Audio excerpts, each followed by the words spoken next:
So again, welcome everyone to our community gathering today. We do have a few announcements. There is an upcoming event, an ACF seminar that will be on October 29th at 10 a.m. Central. If you scan that QR code, I believe that should bring you to a registration page with the link. Mike Jones and Chris Weibel will be discussing the evolution of the NPF and ACF and the framework's current strengths and limitations and directions for growth. So if you need further information, I'm happy to send this information out as well. So we did submit 3 complete panels, 15 total papers to MPSA for their consideration for the annual meeting. So all of the panels that are submitted are filled. And hopefully they will be accepted. So I believe today is the last day to submit any papers for MPSA. Unfortunately, all of the NPF panels are full. For those of you that have been joining along the last few months, we are currently working on an NSF grant to develop our community and specifically to develop a couple of key focus areas. We're looking at advancements in methodology, and we're looking at theoretical and conceptual advancements as well. Our update currently is that we're still writing. Writing is in progress. We expect to have a full draft probably within the next month or so that we will then edit and refine and then seek out feedback. And last but not least, if you have any ideas for future NPF workshops, please let us know. I have added this link to the chat. So if you have any ideas on what you would like to hear more about, if there's anything in particular that maybe you heard as people were going around and talking about their interests, if that's something intriguing to you, definitely give us some feedback, because maybe we can get some folks to join us one month to chat a little bit more about their projects. And now I'm going to turn it back over to Kathy. That's great. Before we begin with the panel, I just wanted to make sure, is there anybody else who has an announcement for the group? Conferences coming up, cool workshop opportunities, or, special issues? Okay, Caroline, go ahead. Maybe just quickly, we submitted NPF panels to the International Conference of Public Policy together with Liz Shanahan and Hilda. So it's first step is just to submit panels, and then when the panel is accepted, we will make a call for papers where you can all submit your papers. Great, great. And that's for this summer? Is it July? That's for July in Chiang Mai, Thailand. Okay. But there's also online participation possible. Great, great. Thank you. Any other announcements that people have? All right, well, you've had a little bit of an opportunity to look at what I think is a pretty cool map that I found recently when I did a Google search for map of the world without North America in it, because I remembered an experience I had years ago in a history museum of seeing a globe that had Europe and Asia and Africa and none of North and South America on it, because it was made before those places were mapped. And so this is a really early map from 1154. I wanted to go to the next slide, please, honey, and just remind people of why we have this topic. Back in the spring, many of you participated in a survey of NPF scholars, and we asked you different things about the development of our research coordination network and which of these things you felt would benefit the NPF community as a whole.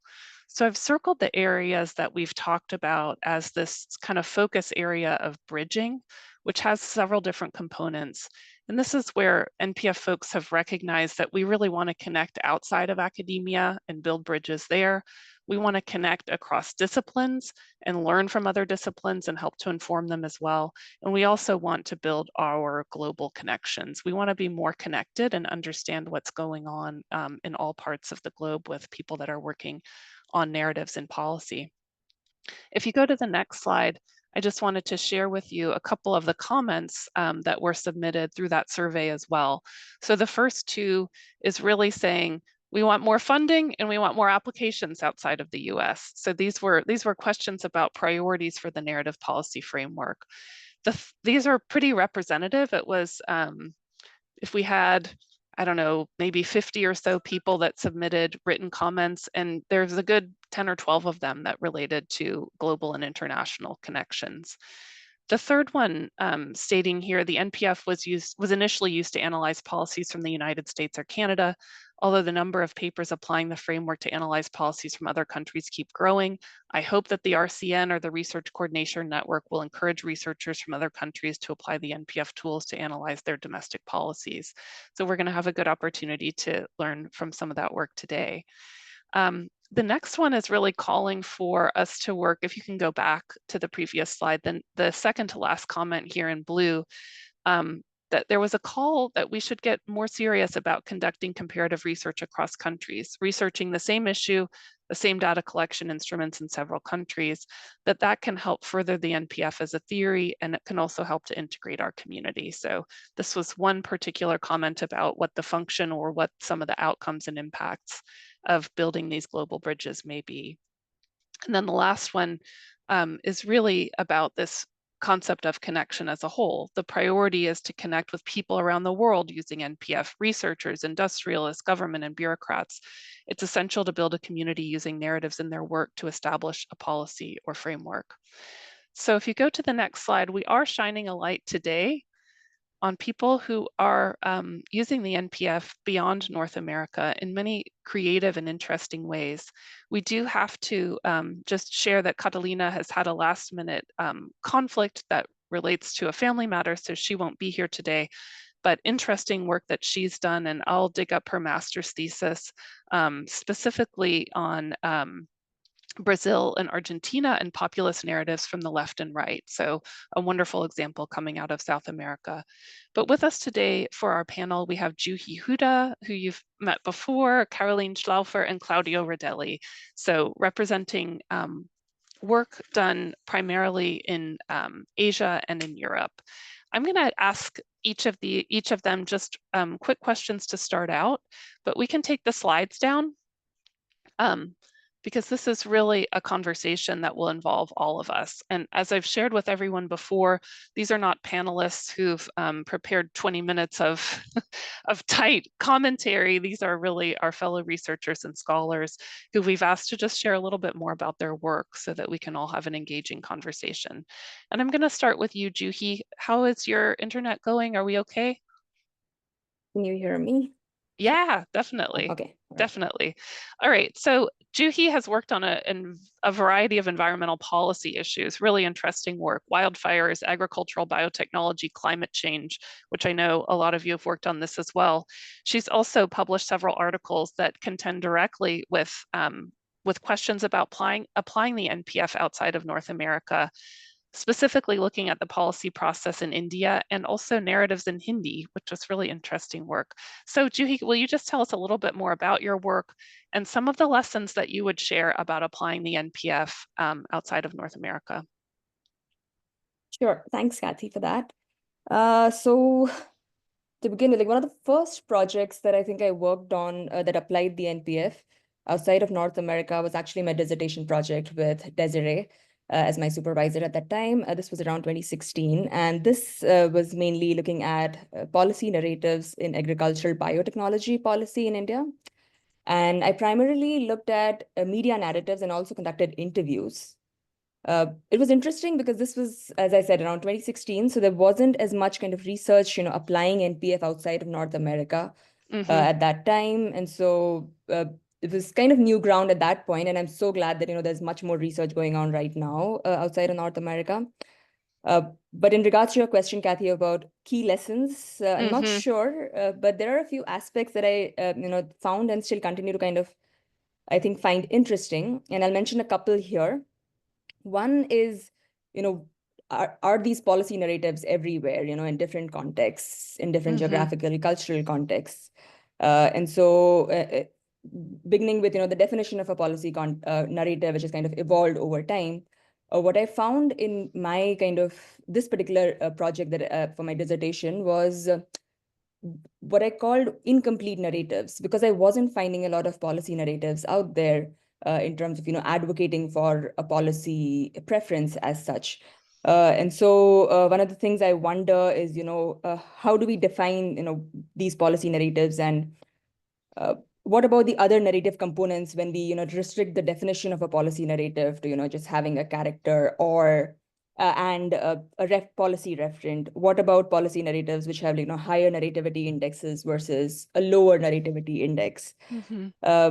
And this is something that I've been very fascinated with. Like, what do we do with these incomplete narratives? Because they were the most common messages that I found that were received by the public and the political actors, at least in the Indian context and this particular project that I was working on. So it's still limited, given that I haven't kind of looked at a lot of different case issues. But that was one, in terms of critically thinking about, whether the idea of this policy narrative needs to be tweaked for different cultural or geographical contexts as such. Interesting. So can you give an example of what an incomplete narrative might look like? Like what were you finding that was common that lacked that particular statement of policy preference? So it was, sure. I think one of the ways I defined an incomplete narrative was, it wasn't necessarily kind of advocating for a specific policy preference. So for example, whether they support agriculture, biotechnology, or they're against it. It often contained, multiple sides. And sometimes in other projects, for example, I think with wildfires, with Desiree, we were like, okay, maybe 1/3 of, the narrative, if it focuses on that, then we code it as, this side. And if not, then that. But even that didn't seem to work for this one, because it was like a lot of viewpoints being presented from kind of different angles. And so very difficult to kind of classify which ways the policy preference is going. So that is kind of one example of, how I define these incomplete narratives. Wow, interesting. I know we'll come back to that. We're going to talk to another person, Caroline, who has written also very specifically about NPF's ability to travel across geographies and wrote the Traveler's Guide article that many people have read. And you talk in that article about the NPF's ability to travel not just across geographies, but across fields, methodologies, and political systems. And you've contributed several of the few studies on the NPF in authoritarian contexts. And I know there's clearly others with us today that are interested in that. So can you tell us just a little bit in general about your work and recommendations or guidance you would offer scholars when using the NPF outside of its traditional spheres of application? And then in addition to that, elaborating on some of the similarities and differences that you found when applying the NPF in democratic versus authoritarian contexts. That seems like a lot of questions in one question, but it's pretending to be one question, Caroline. Thank you, Katie. So first of all, that traveling article was not just my work alone. Yes, absolutely. By Johanna, by Mike, and by Liz. So what we showed is that the NPF is traveling, that is, it's not traveling very far and very fast, but it's also a young framework, so it just takes some time. And in general, I think the NPF can travel very good because it has this structural approach to narratives, where you can use the narrative elements to analyze narratives. And so far, the narrative elements could always be found in different contexts. Not all of them may be in all texts. So as Juhi says, we have a lot of incomplete narratives, but we do find characters everywhere. We do find morals. We do find settings. And so far, nobody has proven a narrative that has not these elements. And I think that makes the NPF quite easy to apply elsewhere. Now, the question is a bit, in my view, does it make sense to apply it everywhere? And then I guess I come a little bit to the question of what is the difference in analyzing the NPF in authoritarian settings and democratic settings. So the first thing is that you can find debates on policies everywhere. You find everywhere people speaking about policies, whether they're real debates. There, of course, we have differences. In a democratic system, you have a plurality of voices. You have so many different narratives that circulate, and this space of circulation of different narratives is much more restricted, the more restrictive the regime gets. So maybe a bit more on the studies we did on Russia. We did find narratives that were critical of the government, but they were very minor.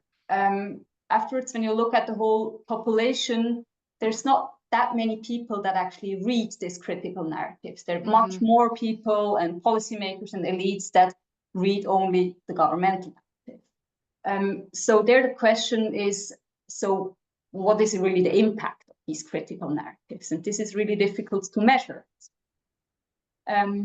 Another question that kind of disturbed me a little bit is that in many places we see a turn towards more restriction, and if we did the same analysis that we did in 2019, 2020, now in Russia, I mean, we could not do it because many of these voices disappeared. The NGOs were closed down, the people left the countries, people were imprisoned, people actually died. So you cannot replicate a study anymore. And I think this is also happening probably in democracies, that things change and actors disappear, but they're yeah. And I think that what is probably a bit more important in authoritarian regimes is what is not being said. Many things happen informally. We don't have a lot of information on how decisions are taken, because there's the official channels, but there's also happening a lot informally. The NPF cannot measure what is not said. Or, I mean, I wish we could measure what is not being said. And I think what is not being said is more important, the more informal these whole policy processes get. So I think I raised a lot of questions. I don't really have any answers, but this is this type of things I think about a lot. Yeah, well, I love how you started off by talking about how part of the reason why the NPF can travel is because it takes a structural approach to narrative rather than sort of a content-based, or we're going to, look at these sort of narrative themes or macro themes across, right? But then you get to this place where, like, what we really want to figure out how to study is subtext, right? Something that's even sort of deeper and lower than the content level. But how fascinating, right? Because we all sort of understand that's part of how narratives work as well. It's both for Brian, design concept, positive and negative space, right? It's both what is put in and what is not there. How interesting. And I think the other thing I think when you're talking, Caroline, is just when you were talking about in the Russian context about how you've got lots and lots of state narratives, very few critical narratives. But it's a reminder over and over about how important the narratives are to the state, right? And the sort of questions of why and how, and what they understand that impact to be as well. The ones that are receiving an audience over and over. We may think that those answers are obvious, but they may actually be interesting. So Brian has a comment in the chat, and I'll welcome you to unmute. Brian, you said subtext is unbelievable in the Northern Irish context. So tell us a little bit more. Well, of course, I'm just a visitor in Northern Ireland, so I hesitate to sound as if sure. But yes, well, I mean, I actually saw Caroline nodding there, so I think she gets it already. Northern Ireland is, you sort of have to second guess everything that anyone is saying a lot of the time. And obviously it's, in case anyone is not aware, it's, even though the Good Friday Agreement was 25 years ago, it's still quite a contested society here. So the politics and the way things are done and the way things are said and how everything is implemented is, Mario, hi. Yeah, it would take a lot of studying. Let's just put it like that. And it's hard to explain if you're not here. And that sounds like I'm getting out of trying to explain it to you, but it's very subtle, very subtle. Mm-hmm, yeah. mm-hmm, mm-hmm. Yeah, I think the concept of subtlety is a really important, and it's also why it's sort of an elusive thing potentially to measure. So let me turn to Claudio, and then we'll open it up to kind of all the panel and questions that you all have. So Claudio, really prominent, amazing work on European Union and Europeanization over a really long and illustrious career. That's one topic among many other things, but we also know that you've kind of dug deeply into both the ontology and the epistemology of the NPF. And you've done some really interesting work with Mike years ago and others exploring the relationship to interpretivist traditions. And we want to just hear you tell us a little bit about your work in general, sharing from your particular vantage point what aspects of the NPF you find useful for analyzing European policy processes. Okay, thank you. I want to share first, very briefly, some examples of work done, and then offer 3 reflections, things that I am learning about the NPF, and I want to share with you. So some examples of using the NPF outside North America. And here I look at stuff I published or I co-authored with doctoral students, or was just done by the doctoral students, not by me. So I don't want to put the authorship in the spotlight, but it's things I've seen. Okay, so examples. You said the European Union. In the past, we did some work on the impact assessments of the European Commission. Those are the technical documents that explain in terms of benefit cost analysis why the European Commission thinks that it's good to have a new regulation. By using the NPF, we found a lot of narrative features, some dimensions. And what I found in the end is that the narrative part of these impact assessments was a kind of the true self-portrait of the European Commission, much better than the official website. There, they tell the story of who they think they are. Like, we care for the rights of animals. We care for populations in northern Canada. We. And this was really revealing, and something that then it was funny to go back to the European Commission, and they didn't understand was whether I was telling them you're telling stories, and some of them, oh, no, we are not. They didn't like the idea, or others were saying, yeah, we're great also telling stories. But yeah, it was really revealing at some point to see this kind of self-portrait of who they are. Then we did research. There was just a 3rd-year student. She's very brilliant on how technocrats talk when they become prime ministers. Italy was the example, right? So, and we thought we're going to find these cold narratives. The narrative was somewhat complex. Okay, there was an analysis of 64 speeches, qualitative, but what we didn't expect to find was the number of emotions that were attached to these speeches. So there were pride, contempt, a lot of exhortation about values. So very political for a technocrat. But who said the technocrats don't have a soul, right? The funny thing is that it was not political in another sense. There was nothing like the strong cleavage, like I am right and all the others are wrong. It was kind of the economist. There must be a welfare improving solution, a win-win solution for all. If only we are all reasonable. So we also understood some of the lacking political cleavage dimension in this. Then we did some work on the hearings, US, House of Commons. We didn't see any difference when applying this methodology. Actually, it worked exactly in the same case I have here, the corporate tax avoidance. Obviously, the hearings are, and then we did hearings of the Arab Spring in Britain. Essentially, that what was revealing was this kind of, you said subtext, the repetition of things that they're not true. Like if you think you are not paying taxes, you are the lawmakers, change the laws. and the lawmakers saying, well, why don't you pay the taxes? Okay, so but interesting. We said, I think in a note, is like kabuki theater, right? Yeah. Static representations of the same narratives. Another example, Jonathan, we laugh because we were there night and day with this student doing narratives of Gaddafi in Libya, the dictator.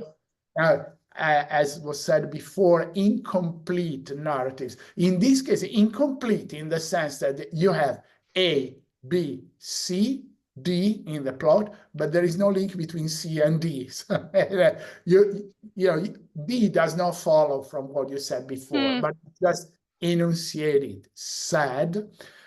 So we also talked a lot about communication out of character.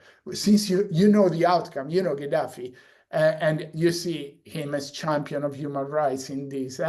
And there was also a famous article on rhetorical entrapment of Gaddafi speaking at the UN. Then, the text is one thing, but then, you know, the character, you open the book, let's say, character, say, okay, this is truly communication out of character. I finish, and then I have the three reflections. Recently, we did with a student like Catalina, but not Catalina, the Nature Restoration Act of the European Union, how to restore nature. And there, what I liked in her work is that she interjected in her analysis ethics. Well, what are the ethical presuppositions that we can find in a narrative? So ex ante, she theorized three types of ethics. One, which is the ethic of domination over nature. The other is about us and nature as a single entity on the planet. And the third was what we call the kind of liberal, in the sense that nature has its rights, but so have humans, so we have to live together. And then she could then see which of the three was adopted by the European Commission. But I like the fact that you can also ex ante generate hypotheses. Quickly on, so everything works, yes, but three reflections. Number one, what did I write in my notes?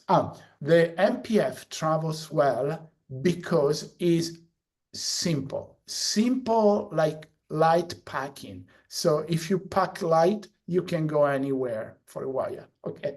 But it says very little. The other approaches, so you read narratology, something that it was Mike first who told me to read prop and narratology. You get so much more. And here, of course, you're going to find a hero, a villain, because it doesn't say much about a beginning, a story, an end, parts of a plot. So it's good because it doesn't presuppose anything particular about the type of story, for example.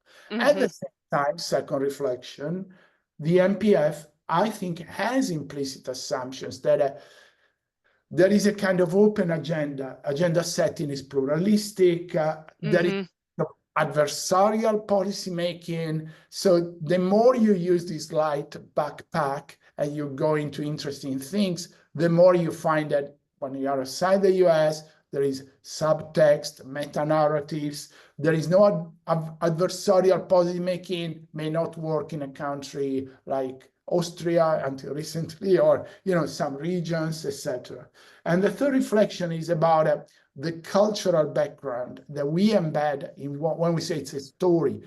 Since the times of the Greek tragedy, 6th century before Christ, we thought that there is no narrative development without conflict. And this ties in very well with what I said about adversarial policymaking, open agenda setting, and pluralism. Now, I remember the first time I did that was in Kazakhstan. There were many Asian studies.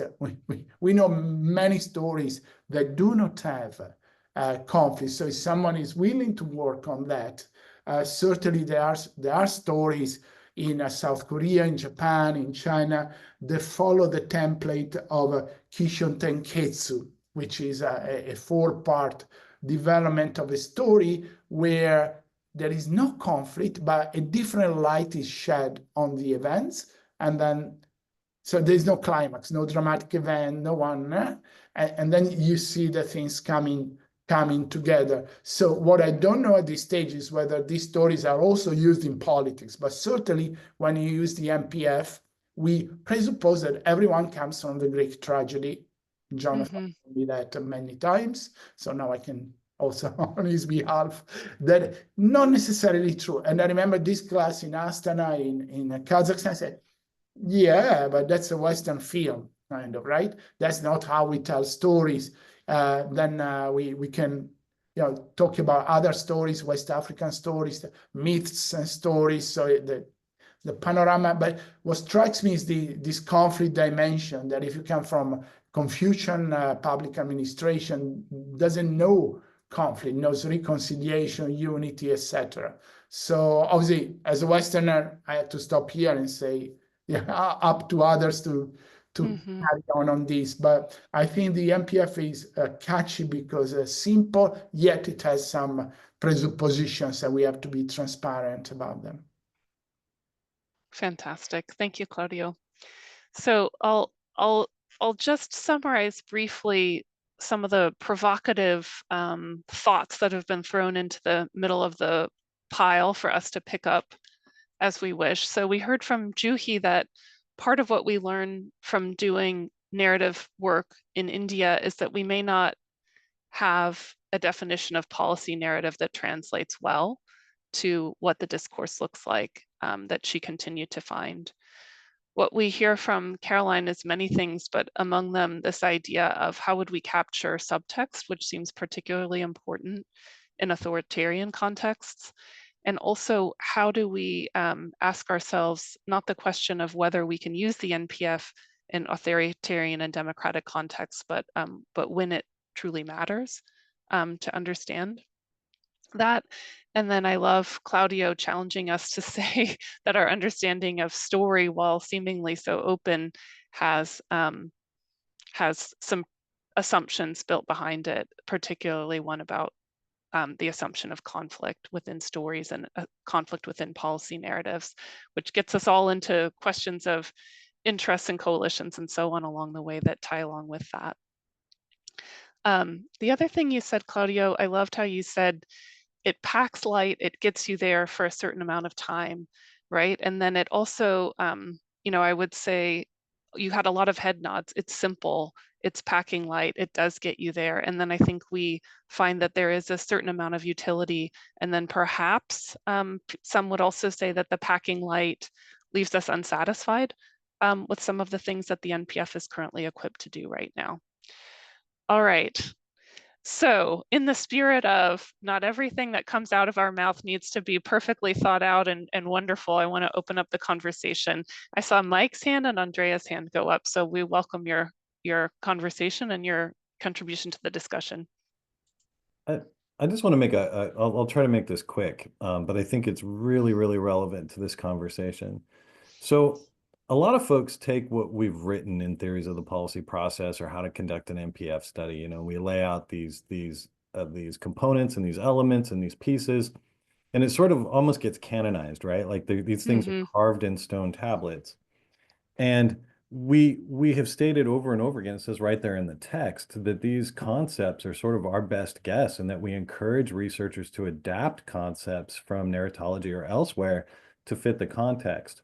And this has become such a problem. This is super interesting because I never expected this to happen in my life. But I have regularly found myself fighting with the literature about things that I have written, where I'm being held to account for things that that I wrote way back when, and Liz and Mark and everybody else wrote, right? But I'm fighting with myself with reviewers, which is just super fascinating, because they're awesome. Like, you can't change the NPF. I'm like, yes, you can. So I just wanted to put that out there. It is malleable and adaptive, and there are no stone tablets except for the assumptions. Thanks, Mike. Let's go to Andrea. What would you add to the conversation? Yeah, thank you very much for all the insights. Really, these are really precious. No, I find particularly interesting what Juhi and also Claudio were saying about incomplete narratives, because this is something that actually I found out when I was doing research over migration policy narratives in Italy. I've been working above all over narratives over border management. And I found a lot of stories with a moral, but without a hero. And so here, I think this speaks very well to also to implementation research, because I found in documents, in official conversation, that we have a moral, but we don't have heroes to implement the solution. This might be relevant, and also this might be omitting an element, might be strategic. So I think that there is space for theorizing maybe on ambiguity and the strategic choices to omit narrative elements into a policy narratives that I think might be relevant to advance NPS research. So yeah, these are the what I found really interesting about these incomplete narratives type of reasoning. Yeah. Great, thank you, Andrea. And I think Juhi first and Juhi as well. Go ahead, Juhi. Yeah, I would like to add to this. This thing of the incomplete narratives, that's also something I really stumbled about when analyzing narratives of scientists, because often narratives are much more implicit, or scientists kind of implicitly push for a policy solution, but they don't say it like this. And then it's really, firstly, hard to code, and secondly, also it's kind of like the plot of the narratives it's sometimes kind of weak. Yeah. Yeah, wow. I love how this conversation is stirring up so much about what's there and not there, sort of on the page. I appreciate that. I think Juhi and then Jonathan. Go ahead, Juhi. So I think responding to Claudio and Mike in some senses. So Mike, I totally hear you in terms of, the NPF being malleable. And I think that's kind of the USP of NPF, in the sense of, a lot of researchers are kind of picking it up and kind of making it work in the context that they're working with.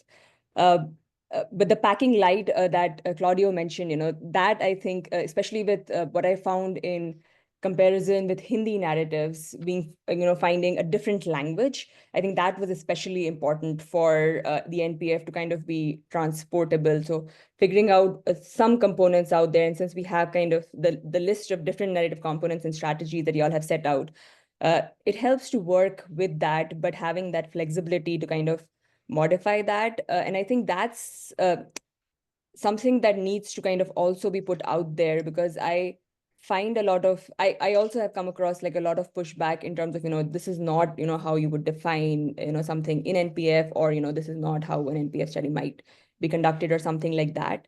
And so I think that flexibility that NPF allows, I think that's something that's not as kind of easily, or not easily, but not something that everybody kind of accepts. But that's something that I really appreciate about the NPF as well, that flexibility that it allows to kind of work with it.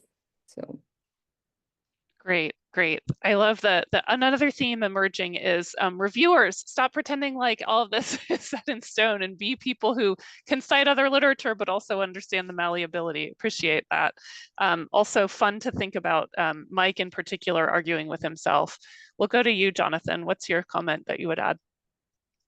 Thank you, Katie. I have a consideration and then a follow-up question. The consideration is that we are in a very, I believe, in a very convenient time for analyzing text, because we have the technical means to tackle huge corpora, something we didn't have before. We had to go through large amounts of text manually, and to run a parallel. A few years ago, we had a project where our main theoretical framework was IGT, and we went through a huge amount of text trying to code it, whether with rule types or ADICO. But anyway, this is just to say that we live in very promising times in terms of expanding the deal of empirical material we can analyze thanks to automated or semi-automated techniques. And now comes the question. When we look, and I hope that it will be of interest also for someone else, but I know it will be for Sonia, for instance, when we try to link narratives with emotions, we can go the usual way. So we use vocabularies to look for connections between narrative elements and specific emotions. But my impression is that the degree of emotionality of a narrative lies in what we defined before the subtext, what it's not said. And I refer here, for example, to a very famous rhetorical figure, which is the climax. Now, the climax in Greek means ladder. So you start slow and then you make the tension grow and the emotional content of a narration grow. Now, the problem is that skillful narrators don't use emotional terms to generate these climaxes, but they use the plot, specific concatenation of events which make us feel emotion. So do you also reckon a sort of a trade-off between large language models and this necessity to interpret narratives at the individual hermeneutic level? How can a software grasp a climax, a narrative climax, a concatenation of events which make us feel emotion or feeling affect for one of the characters? So my question is not a rhetorical one, is from the practical point of view, is it better to rely on these models and tackle big corpora and using dictionaries to find the clear marks of emotional expressions within narratives, or would you go for a smaller corpus but analyze in a more profound, more interpretative and qualitative way? Thank you. So who has all the answers to that? That's another classic conflict, but Sonia, I think you have thoughts on that. Would you share a little bit? Yeah, just quickly, but I think these are really important questions that I'm also struggling with in similar context of emotions in policy narratives, but I think it's a general, really general issue, Jonathan, as you said. So yeah, I think mixed methods can help with more quantitative, more qualitative approaches, but also maybe more interpretive approaches, because yeah, for really seeing, maybe unpacking the emotions behind and how they are addressed without explicitly evoking them, yeah, it needs the interpretation and the more qualitative approaches, I think. Mike, do you want to share anything on that? You're putting some stuff in the chat. Oh, I mean, I think it kind of hits that, you know, we want both those things to happen, and that's not a very helpful thing to say. But I think it's not a problem that an individual research team is going to solve. It's a problem that a community is going to tackle. And when we throw up our walls and you know, we say we're going to be primarily a reliable scientific framework, then we box out kind of the nuance that you're searching for there. And if we just focus on the nuance, then we're going to box out that generalizability. And I think the solution to that problem is creating a community that respectfully and insightfully communicates with one another, and that we build this thing together. And I think that's what Claudio and I were trying to hit on back in 2015, and it wasn't well received by the other side, was it, Claudio? But we're still there, right? And the umbrella's big, and yeah, let's do it. Yeah, I'll just contribute my own small piece to the emotions thing. To me, the emotions is sort of similar to the concepts of subtext or what's not said, that it's something that seems very, very evident to the audience, but isn't necessarily obvious if one is just sort of doing an objective reading of the words. So I had a part of my dissertation where I was looking at emotions from public comment, and I didn't end up including it because it just got too big, but I think I sent like Sonia and Claudio my code book from back then, just in case that was helpful. Because I was really just trying to identify what emotions were there. And some of it was so fascinating because it was on the page. People would stand up at a lectern and say like, I'm really nervous or I'm scared, right? Different things that they were worried about in terms of what the policy implications for their lives.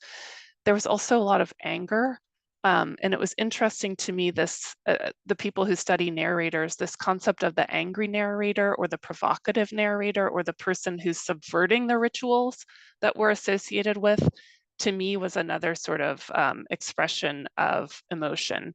And I think emotion is like a really fascinating concept across the policy process. It goes to was it Nemanja that was talking about the agonistic, these understandings of what is proper, who is allowed into the policy process, and the types of behaviors that are listened to and sort of respected, which is, sometimes the sort of depersonalized, objective person who presents a lot of evidence, but often is also the mom who's crying about, the sort of emotional appeal. We understand those to be particularly at the places where I study, which is sort of state and local level, particularly persuasive, right?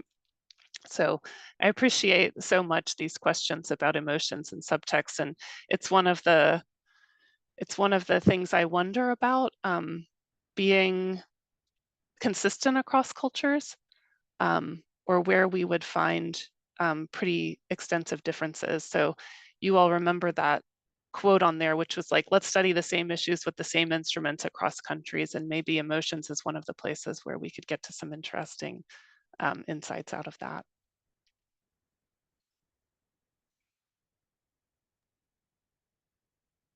Go ahead, Jonathan.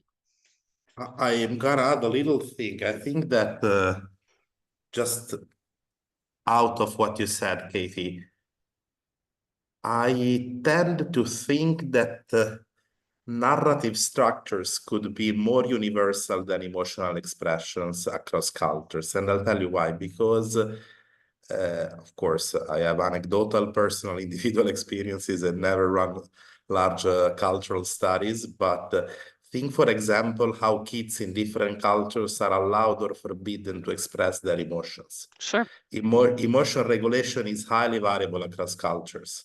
And I think that the narratives may be more structurally universal than emotional expressions. Mm-hmm. But of course, it's just an impression. Mm-hmm.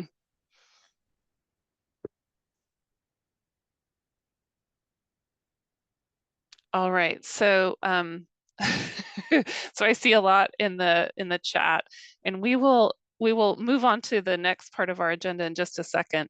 But Sonia's talking about a call for papers, and Mario's talking about developing and testing computational. So let's hear from Sonia first, and then you can make that announcement to us and share anything else. And then Mario, we'd love to hear more about what your work is revealing.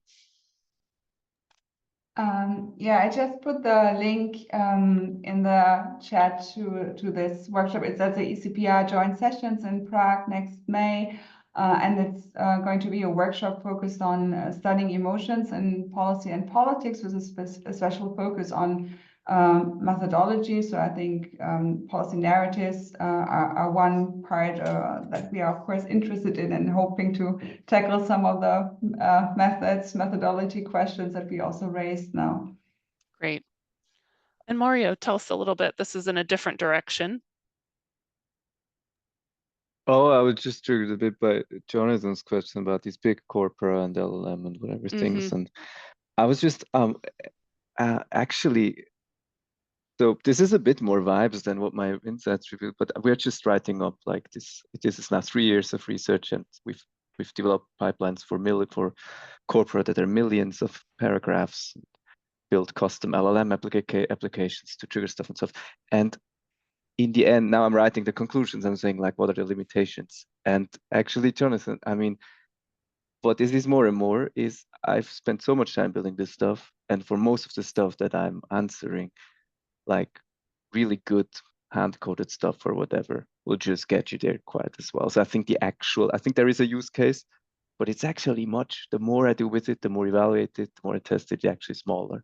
So it's just, again, an appeal to, I mean, as Mike said, this interpretive work and this like really careful work, and to is actually really, really valuable still, just because, yeah, this is testing the stuff. So yeah. Mario, that's such a wonderful perspective from inside the big data machine to share that with us, and humbling, I would imagine, at this point in your process as well, but appreciate that. Any other last thoughts on this? We're going to go to we've got about 15 minutes left, and we we'll continue this conversation, but I'm going to turn it over to Juhi, because part of what we wanted to do at each of these monthly meetings was focus on a couple of people, get to know them a little bit better in a fun kind of way. And Juhi's invited a couple of scholars that we'll get to know a bit more. Yeah, thank you. Thank you all for the great conversation we had until now. Yeah. That's really what we want to achieve, and I think we did a great job, or you, Kathy, particularly. And I've invited today Sonja Blum and Tatjana Chalaya. Sonja Blum is a professor at the University of Bielefeld, and Tatjana has worked with Caroline on the case of Moscow, and now she's a PhD fellow at in Bremen. And I've prepared 5 questions, the same questions for each of you. And I think I will just go question by question, and then maybe you can also be inspired by each other's answers. So maybe I first ask Tatjana how you first learned about the NPF and why you were drawn into using it for your research. Well, I first learned about NPF during my master program. We had special course on policy processes. Thanks to Caroline, I learned about this method. And those time, my research interest was about communication of NGOs. And also I work as communication director of Greenpeace Russia. So for me, it was very, very interesting theoretically and practically. And I think, yeah, it's really powerful methods to study communication. And that's why I try to apply it in the Russian context, studying communication of NGOs and government about wildfires. And yes, it was really helpful. Yeah. Yeah. Did everyone understand Tatjana? I think the connection was a bit unstable. Just the last part was unstable for me. Could you repeat the last sentence, please? Yes, I just said that communication was very interesting for me in terms of scientific and also practical interest. And I think that NPF was very useful framework for me to study communication of NGOs and government around wildfires debates in Russia. So yeah, I start to use NPF for this purpose. So Sonja, how did you end up using the NPF? Yeah, well, I have been interested in different theories of the policy process for a long time, as they really helped me to understand policy processes and address questions that I was interested in relating to change versus stability in public policies. But in particular, my interest to understand better how problem definitions change and how ideas develop and ideas spread within countries, but also between countries, so in a comparative perspective. And so I worked with other theories of the policy process and have followed this literature, such as a multiple streams approach. So when I read in this context and about more about the NPF being developed, I was really fascinated by how it allowed to investigate the social constructions and stories, but with this more rigorous methodology. So yeah, that drew me to the approach. Yeah, and I think by that you already answered the questions, what you find most intriguing about the framework. So what would be a contribution of you, Tatjana, to the NPF that you've made? Well, I did several research, but I maybe now shared one, the last research that I did with co-authors, with Caroline and Artem. We studied we studied how policy measures could be communicated to target audience. And how different narratives which use different type of heroes will influence policy opinion. And we found that when narrative used hero which are similar to target audience, each worked better. So each influenced positive and policy opinion. And we did it in the context of Russia. It was about campfire regulation, national park.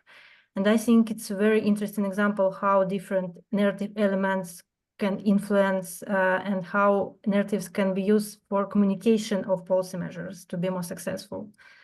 Yeah, that's it for me. Thank you. What about you, Sonja? Yeah, I was working together with my colleague Johanna Kuhlmann on policy narratives and we started from work in social policy because we are interested in also in welfare states and social policy comparatively. And then we thought more closely in one work on the narrative element of the plot. And we found that the existing classification of plots usually builds on, of course, Deborah Stone's work on stories of decline, story of rising, and so on. And that it captures really greatly these universal policy stories, but not really so much focuses on the specific variation of plots between different types of policies. So we wanted to focus on this and to work out how the plots really combine the more universal themes with more policy-specific plots that can differ between different types of policies, such as regulatory or distributive, redistributive policies. For instance, if we look at the social policy case that we were focused on, there are really specific plots that we find here, such as giving to give, which focuses on the deservingness of different social groups and why they should be assigned with benefits or stories of taking out of helplessness. So this helplessness story of Stowe, but it's specific and social policy with this cutbacks where we maybe need to cut back benefits and there's no alternative, for example, because of economic crisis. So in that sense, I think it's interesting to look at the policy specific variation of these plots. Thank you. And given your different backgrounds, we've also wondered if you have one or two articles you would recommend to someone who's rather new to the NPF or generally to all NPF scholars to read. And generally, what would you recommend to someone who is seeking to starting to engage with the framework? Maybe Sonia, do you want to start? Personally, as I said, I came across the theories of the policy process, so I think it's a good way to start to read the NPF chapter and the theories of the policy process book, and also it helps to contextualize maybe also with colleagues who are not that familiar with that literature, maybe reading also the introduction or the other theories. I heard today there are many working also on combinations, maybe what integration with other theories of the policy process can help. So I think that's a good path. And then beyond that, I think it really depends also on the scholarly interest. So there's also the methods of the policy process book, but also it's good to look at the work, I think, in your field of interest, whether you're working on more climate narratives or welfare narratives. To look at that depending on the interest. Thanks. Tatjana, do you have anything to add? Yes, I agree and join the recommendation, but also when I was a master's student, the article How to Conduct an NPF Study was really helpful for me. So for a new person, I would recommend this. And also, I think I read a lot of really useful and nice empirical articles. Many of them was wrote by people in this meeting. So maybe I will not recommend you your articles, but I really like the review by Caroline and co-authors about NPF like traveling guide, because it's really shows a picture how many study we have and which blind point we have. So yeah, I also would recommend to a new person to read this review.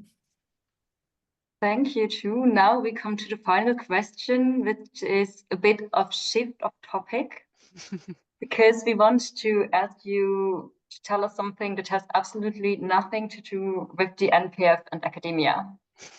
Sonia, do you want to start?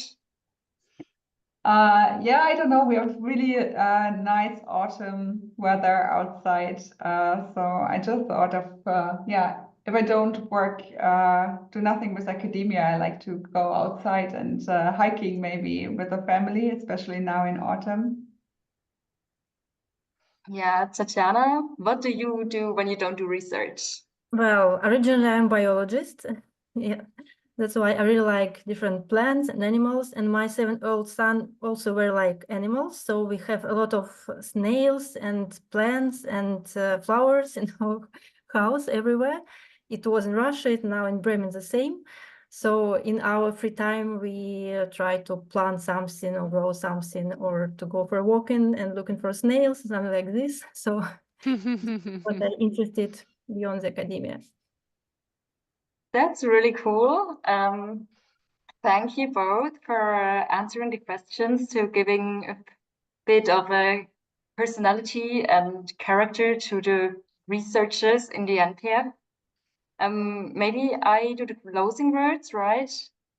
So Sure. I think we can open it up to just a couple minutes more before we close.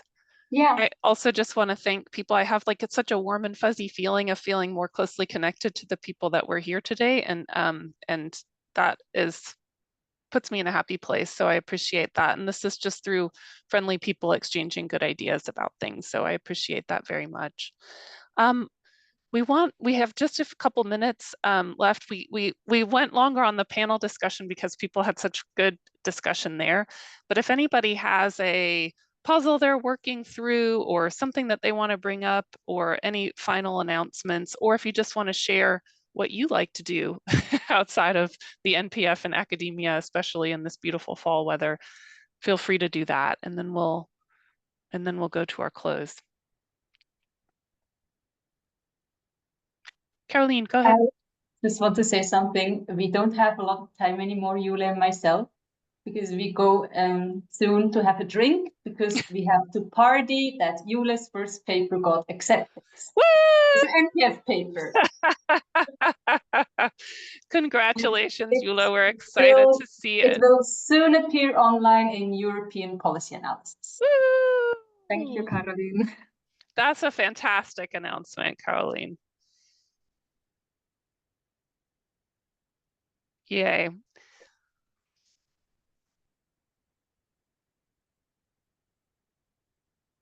All right, I see lots of hands clapping. It looks to me like people are ready to go have a drink, have the rest of their day, do the important things. So I'll turn it over to you, Julia, for just closing us out. Yeah, I think I also really want to thank all of you for participating. I think we had really stimulating conversations. Also, thanks to the panelists, and thank you to you, Hani and Kathy, for co-organizing. It's really a pleasure. I think for the next session, we were planning a session about more electoral narratives, also in light of the US election, and we will announce the date soon, hopefully. Probably all of you have done that, but if you really want to receive all the information, go to the NPF website and sign up for the mailing list. And that's it. Do you want to add anything, Kathy, Hani?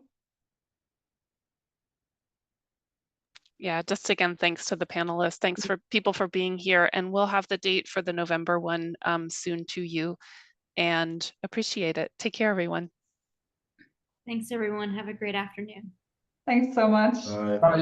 Thank Thank you. you. Bye.